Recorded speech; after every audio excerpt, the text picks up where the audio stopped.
Make It. Sakit banget damage-nya dan Make It terpaksa untuk mundur dulu. Flicker Final Slash yang dikeluarkan oleh Rezo, tapi... Ya itu dia, Gopsya sendirian berjuang dengan monolin yang milikin. Akankah dirinya sanggup untuk bisa memberikan gangguan terus-menerus kepada pemain-pemain dari arah kiri karena Valencia ada di bagian belakang. Gopsya pun berhasil dihancurkan bahkan di para berbeda. Vengeance tadi udah langsung tapi tidak berpengaruh apapun. Resnya menghilang 1-1. Yap, dan Baloiski walaupun memang harus mundur tadi ya. Tapi ada satu Flying Cloud yang dimanfaatkan juga untuk langsung join ke arah tengah. Walaupun semuanya udah di screening, Res menukarkan nyawa. Tapi setidaknya ini dia turtle pertama yang selalu dibahas sama Profesor KB. Akhirnya bisa didapetin sama RRQ. Ya ini dia pondasi yang akhirnya mulai kembali. Karena dengan turtle 1 mereka jadi bisa lebih banyak ngebuka ruangnya. Window-nya semakin mudah untuk dicari. Dan sekarang kalau kita lihat dari bagian EXP yang sudah mulai damai. Gold lane-nya udah mulai rotasi, udah mulai kelihatan nih. Nanti di menit atau turtle yang kedua harusnya bakal ada fight dari para gold laner yang bisa connect ke area turtle juga. Oke. Karena turtle-nya di atas, pas banget nih. Walaupun keadaan sekarang masih coba untuk diseimbangi ya dari keduanya. Goldnya juga sengit banget. Tinggal gimana caranya setup siapa yang akan jauh lebih efektif. Karena sama-sama punya area of effect. Punya burst damage yang besar juga sebagai follow up-nya dari kedua belah mid laner. Tapi ya jangan lupakan, serangan kejut ataukah nge-outrange yang akan jauh lebih unggul nantinya. Yap, itu dia Idok, masih pede sendirian. Ada Titanic Charge dikeluarkan dan terlihat ada 2 source skill yang begitu berharga. Iya, dan juga Idok udah ke-trigger ya dari ternyata keadaannya masih belum terlalu baik-baik saja ya. Karena setiap tadi dia mau jump masuk, selalu ada damage yang harus diterima. Dan itu damage yang cukup besar, Bro. Ya dari combo duality ya. Jadi mau gak mau ketika Yin dan Yang bersatu itu dia damage ledakan dari Rins akan connect. Karena Baloy juga. Oke, Baloy selamat sementara itu sekarang coba lihat apa yang akan dilakukan oleh Make It. Hampir saja tadi bisa mendapatkan karena Rins. Yap, Steel Cable yang masih cukup reaktif ya untuk kabur. Hampir juga kena satu buah Phantom Execution dari Versik. Tapi ya kita tahu bagaimana sosok Fanny ini bakal mudah banget abis recall untuk join lagi ke arah tengah. Dan sekarang turtle-nya lagi di setup oleh RRQ. Oke, Popo Buff ada, mungkin Popo Buff akan menjadi pilihan terlebih dahulu, menambahkan lagi bahan bakarnya. Sementara sekarang pertempuran yang dilamar dari Turtle, mengakibatkan dari Turtle-nya berhasil diamankan pula oleh Versik, tapi Gopsya pun langsung jam seketika, Purple Buff-nya pun masih ada, akankah Make It terganggu. Yap.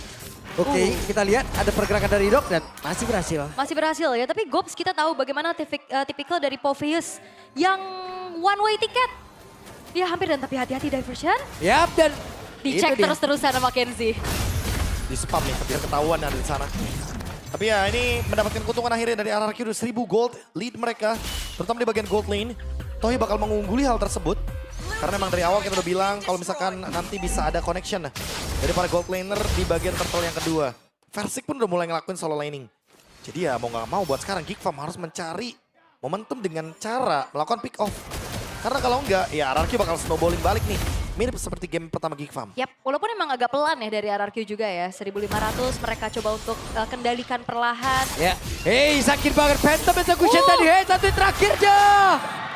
Dan masih berhasil selamat Make It. Yap, walaupun Make It selamat, tapi tidak dengan outer turret yang sudah mulai coba untuk dicicil juga. Tapi wave yang sudah berhasil untuk di-clear tidak membuat outer turretnya hancur. Membuat di arah tengah sekarang sudah mulai terjadi adanya keramaian. Dan Make It kembali lagi ke arah bawah nih sepertinya untuk bisa mengontrol bagaimana lane-nya juga yang udah didorong sama Versik. Hampir ada sebuah pembalasan loh tadi. Iya, solo kill lagi ya. Tapi ternyata masih belum berhasil karena kita tahu bagaimana kelincahan dari seorang Fanny. Masih aman. Masih aman sih sebenarnya buat Ada cable. Flying Cloud, jalan dulu pakai Flying Cloud. Oh enggak, pakai kabel deh sombong. Pakai kabel, pakai kabel. Kayaknya pakai kabel lebih cepat daripada Iya lebih cepat pakai kabel soalnya Pak. Oke. Dengan adanya, Gops. Hati-hati, damage dari Versik ini udah lumayan kerasa loh. Level 11 banding level 9 sekarang. Keadaan yang sangat-sangat berbeda dibanding game pertama tadi. Versiknya well farm untuk saat ini. Ya, tapi masalahnya dari tadi ya kita belum melihat Kenzie join team fight tuh. Dan dia udah punya Sky Pierce. Sky Pierce-nya item pertama, tapi dia belum selesai dengan Hunter Strike. Sekali aja nanti akan ada efek dari Lethality Sky Pierce. Ini bakal berbahaya karena nanti efeknya akan berkelanjutan. Yap. Terutama buat Idok, karena Idok nanti cuma bisa menerima damage, gak bisa melakukan balasan. Dan kita perlu ingat ya kayaknya Granger hero yang punya banyak Maniac dan Savage. Yap, itu dia Rinsnya terjebak tapi ada flicker tadi udah langsung dikeluarkan. Sebuah pancingan yang cukup baik. Baloy tadi memainkan bagaimana psikologis dari Rins. Yap. Dan sekarang di Geek Fam gak akan ngasih hook. Yap, itu dia. Ada sebuah pergerakan lagi yang langsung dilakukan. Sementara Gops menjadi orang terdepan. Akan seperti apa? Sementara Resnya berhasil langsung dihancurkan tepat di depan dari beberapa rekan yang ada di Hierarchy dan Tectonic Charge. Hilang seluruhnya.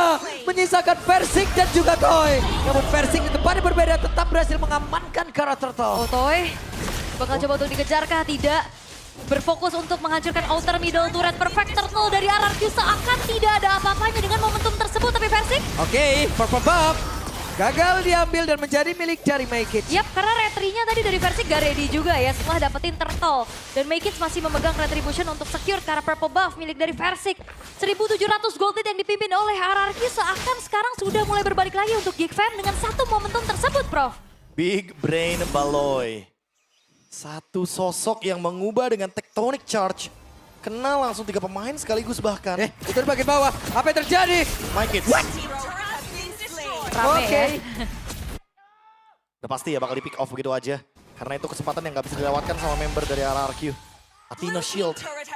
Gob sudah punya pertahanan dari segi burst magic-nya. Dan tinggal sekarang bagaimana membuahkan sebuah hasil point kill bagi Kenziski. Karena Geek Fam sudah mulai mendapatkan alurnya. Sementara untuk RRQ mereka tinggal main sama Toy. Selama ada Toy, terutama buat Gobs, dia gak bakal bisa berbuat banyak soalnya. Yap, karena Toy-nya juga aman ya dan apalagi udah ngantongin 1 point kill juga. Hand of Bone nantinya yang akan menjadi sebuah masalah untuk Geek Fam. Siapa kira-kira yang bakal dipegangin? Terutama Gobs ya, yang Gobs bakal sih. nyamperin juga kan ke Toy harusnya. Ya itu dia, kalau misalkan Gobsnya ke stop di situ, backupnya harus cepat berarti dari Geek Fam. Dan RRQ-nya juga harus lebih cepat buat nge-punish. Anyway, diversion. Itu dia, diversion tipuan. Iya, tipu daya ya. Hari-hari kena tipu, tapi konsil. Ya, itu dia konsil akan berbelok ke arah mana. Sementara sekarang Baloy sudah berhasil bertemu dengan Nidok. Yap, mencari informasi ya. Dari Baloyskinya, membuka setiap rerumputan yang ada juga. Dan belum ada gerakan inisiasi lagi satu sama lain. Mereka akan menunggu nantinya setup di area Lord yang akan segera muncul. Yap, dan Rins Wow! masih ada flicker tapi belum sempat dan hilang kembali. What? Wait. Apa itu? What happened? Karena nyangkut. Oke, sebenarnya itu ada final slash dikeluarkan oleh Res, tapi Resnya sendiri untungnya masih bisa kabur. Hand of Bone yang nyangkut terbawa oleh steel cable dari Maykits. Wow. Karena nggak bisa di-cancel. Bang, ikut bang. Itu timingnya buruk banget buat Toy. Pas banget Maykitsnya habis lepasin cable soalnya. Jadi dia bakal ngikut kemana kabelnya berjalan. Oke, sementara sekarang Idok yang langsung ya dikeroyok bisa Idok yang bongkar dan tidak bisa. Idok berhasil tertangkap basah sementara sekarang Res menjadi korban selanjutnya. Gas masih sempat mengeluarkan final slash dan juga vengeance. Res kabur. Waduh. Resnya pun babak belur, dipaksa untuk mundur lagi dan harusnya Lord akan dibiarkan terlebih dahulu oleh RRQ. Mereka gak bisa paksa kontes, tapi Versik Tapi Versik berusaha untuk bisa mendekat loh. Berharap bisa mendapatkan, tidak bisa, malah mengakibatkan resiko yang sangat besar. Tapi Res kali ini final slash-nya memberikan cerita yang berbeda. Dan Naboy masih berusaha untuk bisa mempertahankan dirinya bersama dengan Baloyski. Alright, memang Kenziski-nya tumbang. Tapi Lord sekarang sudah mulai berjalan juga dari Geek menuju arah tengah. Dan lagi-lagi, ini PR banget sih Baloyski bukan Tectonic Charge-nya aja. Arten Rampart tadi juga ngebuat dari Maykits punya bantalan untuk mainin steel cable-nya, Bro. Iya itu dia sih. Iya. Dia jadi kayak mainin combo ya jadinya ya. Aha. Dia spam steel cable-nya juga. Tapi lagi-lagi ini karena ada Tectonic Charge plus flicker. Ingat Baloy, dia masih bisa menciptakan banyak sekali momentum. Dan itu yang dari tadi belum diterima sama RRQ. Belum ada momentum balik kecuali final slash dari Res. Yap. Akhirnya satu momentum yang bisa menyelamatkan dan memperpanjang nafas dari member RRQ. Karena Res tadi di bagian area river. Ya. Dan Toy juga ini perlu diperhatikan timing dia untuk Hand of Bone berarti ya. Iya. Sekalinya tadi memang connect, malah dia yang kebawa. Dibawa kemana gue bang? Gue dibawa ke transfer window. Wah, astagfirullahaladzim Pak Pulung. Pak, Berat. Berat. Pak Pulung guys namanya ya. Iya. Emang suka mencari-cari nih. Tapi Idoknya juga sekarang kayaknya udah mulai gak bisa lagi nahan damage terlalu besar. Karena selalu ada Kenziski yang bisa memberikan poke damage-nya. Dan satu buah Wind of Nature sudah selesai. Dia tahu siapa yang bisa take down dia untuk sementara ya. Ada Lancelot dari Versik soalnya yang udah menyentuh level 15. Dan itu yang bakal menjawab clinchernya. Dan untuk sekarang kalau kita lihat dari positioningnya emang hanya Idok dan juga Balo yang saling bertatapan. Hanya Idok dan Balo yang dapetin informasi satu sama lain. Ya, Oke. Dan sekarang udah mulai muncul nih beberapa. yap, sementara sekarang ada pergerakan dari Versik. Berbeda. Gobs mencoba untuk bisa mendapatkan karena satu play dan Resya tertinggal. Flicker mau tidak mau. Hey, Feather Strike. Yap. Dan flicker dari Res ini akan menjadi informasi yang cukup mahal juga ya. Jadi gak akan ada serangan kejut nantinya, tapi Versik pun harus lebih berwaspada lagi karena damage yang disumbangin untuk 1v1 tadi bersama Maykits. Yang Baloi benar-benar menjadi orang yang begitu menjaga area yang dia milikin. Coba lihat. Jalan terakhir tapi sekalinya ada serangan paling depan. Di portal semuanya. Portal Tutup semua ya makanya kan. Kayak gitu tuh tadi. Kayak gak ada, iya jadi kayak dipaksa buat flicker lah minimal dari member RRQ-nya. Kayak beberapa escape tools juga udah gak bakal bisa digunakan. Terutama buat Idok yang dia jatuhnya juga Hilda dengan flicker ya. Jadi emang mau gak mau harus dipaksa dengan flickernya. Kalau enggak dia bakal kena Dead Sonata dan juga Rhapsody terus-terusan. Apalagi stack Sky Pierce-nya dari Kenzie udah mulai berasa nanti nih pelan-pelan. Iya nih Rivernya udah sangat-sangat dipegang juga. Gimana RRQ bisa membuat vision mereka luas. Karena balik lagi Res dan juga Idok yang ada di For Online. Ini bukan hero yang punya durability tinggi juga. Iya itu dia, bakal kena poke terus sama Kenzie. Yap. Dibikin bonyok dulu sebelum teamfight besar karena ya Idok juga nggak bakal bisa bikin efek area yang begitu luas kayak Baloy sekarang dengan adanya Grok. Ya, ini tinggal siapa yang nantinya bisa saling meng-counter initiate ya. Dan Idok mencari informasi terlebih dahulu keberadaan pemain-pemain dari Geek Fam. Setup sedang coba untuk dimainkan juga. Belum terlihat nantinya serangan kejut dari Rins akan seperti apa. Yap. Diversion Nah, ini bakal sebuah jawaban juga. Waduh. Oke, ada satu lagi Tondros tadi yang sempat untuk bisa menggocek apa yang bisa dikeluarkan oleh Balesti. Sementara sekarang Gobs menjadi orang yang benar-benar ngebadanin rekan-rekannya. Ya walaupun Tectonic Charge udah ke-trigger juga ya. Ya, dan mereka mundur lagi loh Ul. Yap. Mereka ulur lagi, mereka tunggu lagi source skillnya ada.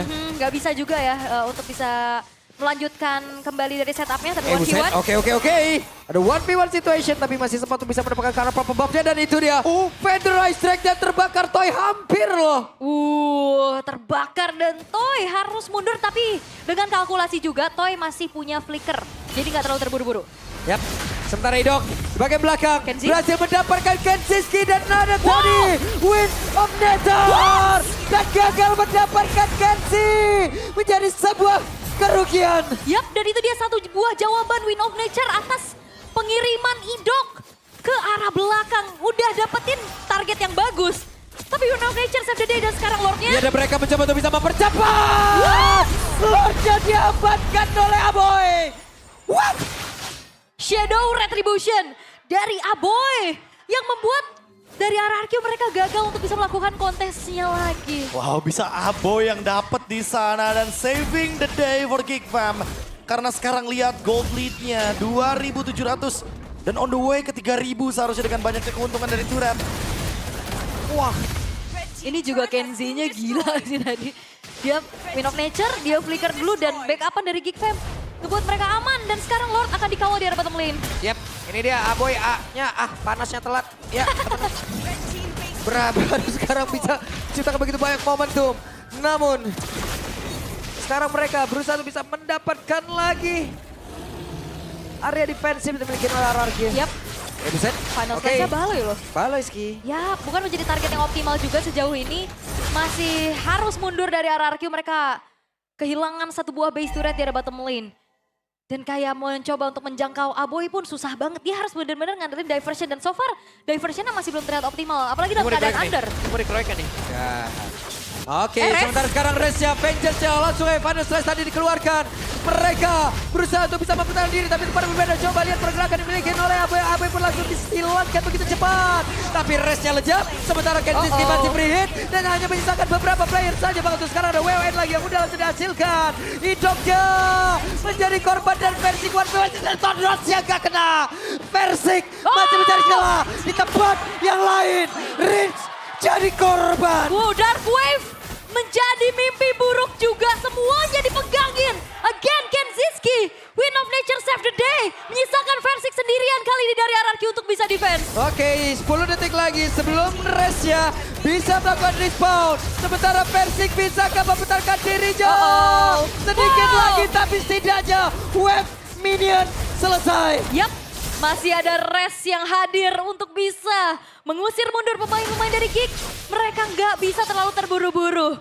Masih punya nafas untuk sekarang, tapi dari base turretnya sisa 1 bro. Percobaan yang baik sebenarnya dari RRQ. Mereka mencoba untuk melakukan flank. Tapi sayangnya targeting mereka masih terlalu kacau. Dan Geek Farm yang memanfaatkan hal tersebut. Kayak Toy. Dia ternyata kena pick dari My Kids. Dan lagi-lagi Kenziski, satu sosok nama yang dari tadi melakukan outplay kecil. Dan sekarang dia bikin lagi Wind of Nature lagi. Dia tahu kalau misalkan nanti Wind of Nature-nya dia dikejar, dia tuker lagi pakai Immortality kayak tadi. Dia tuker lagi dengan Winter nantinya. Yap, kalau Jembatannya ada di Immortal nanti. kalau di rank kita ada suaranya. Epic outplay. Itu dia. Ada notifnya. Memang terlihat ya bagaimana seperti apa yang Prof KB bilang juga, Wind of Nature adalah sebuah jawaban karena dia tahu siapa yang bisa numbangin dia. Karena Toy udah pasti bakal makan depannya dulu. Yap. Dan ini dia, permainan standar MPL. Jual beli item. Kenziski memang udah berada di tempat tersebut. Itu Ya. jadi bare minimum ya. Bare minimum. Kayaknya buat Biar nyampe. biar nyampe itu. Jujur. Jual beli item harus jadi standar gitu loh. Jujur, ya kan. Emang harus kayak begitu biar nyampe. Betul. Iya. Tapi Coba ya lihat. ini Lord Evolve sekarang. Wah, spellnya aktif semua nih. Oke. Kita lihat seperti apa lagi pertempuran dengan full dari source skill-nya. Oke, waduh, Res. Ada satu lagi pada Gagal? saat tadi dia keluarkan tapi tidak berimpact apapun. Bahkan tuh sekarang coba pergerakan dimiliki oleh Res malah menghilang dengan sangat cepat. Oh, no. Dan versi kasih lebih tersisa. Toynya lejap, Riznya pun menyusul. Hanya Persik dan juga Idok yang masih ada. Gopsnya pun menghilang tapi coba lihat Kenzie pada kill dan sekarang Persik wipe out dan Ararki harusnya selesai. Yap, dan kali ini Geek Fam dan bahkan Windtalker sudah mulai dibeli. Menuju ke arah 2-0 di depan mata untuk Geek Fam. Dan Wow, benar-benar kastil kerajaan dihancurkan, dirubuhkan, dilululantakan oleh Geek Farm. The King Slayer is back. Redemption atas tahta tersebut. 2-0 didapatkan dan membuat dari RRQ Hoshi semakin dalam keadaan yang terburuk. 6 kali berarti kekalahan juga yang harus mereka terima. Di leg pertama, Geek Farm memberikan trauma kepada Kingdom dengan Sun dan Helker.